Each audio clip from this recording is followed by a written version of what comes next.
Bonjour à toutes et à tous. Je ne pouvais malheureusement pas être parmi vous aujourd'hui pour ce rendez-vous, mais je tenais à vous adresser ce message.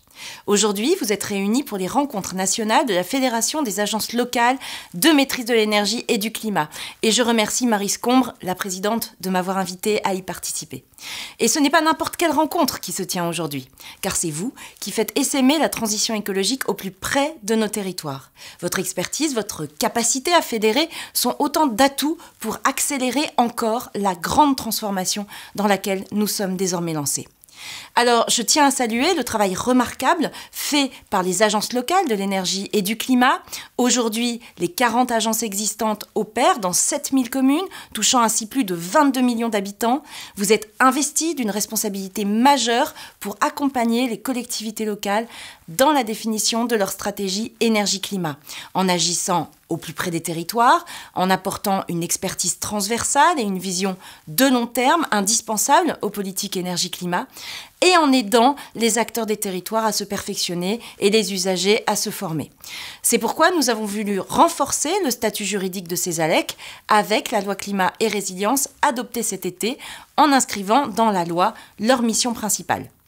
Vous le savez, c'est en assurant un suivi attentif et une évaluation exigeante de nos politiques énergétiques que nous pourrons les rendre chaque jour plus efficaces.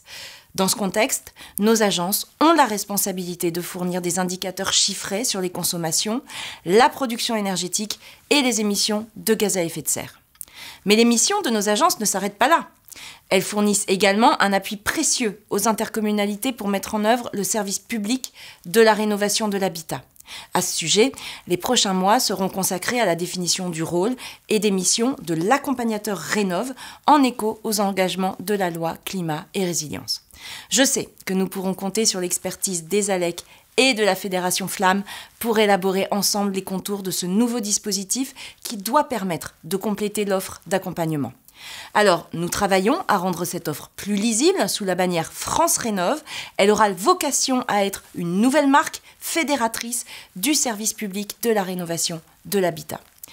Un dernier point que je voulais souligner, c'est que les ALEC permettent de toucher des publics multiples. Les collectivités, bien sûr, mais aussi les associations et les entreprises de tout secteur, les particuliers. Leur modèle permet une agilité et une réactivité très précieuses pour agir localement. Les ALEC, ce sont donc des piliers essentiels pour franchir le dernier kilomètre de la transition écologique, le plus crucial, celui qui conduit à changer en profondeur nos modes de vie et nos territoires. Alors, chers amis, je voudrais terminer par vous dire merci. Merci pour votre engagement. Merci de faire vivre la transition écologique sur nos territoires. Merci d'œuvrer chaque jour à nous construire un futur plus durable. Et je vous souhaite de très bonnes rencontres.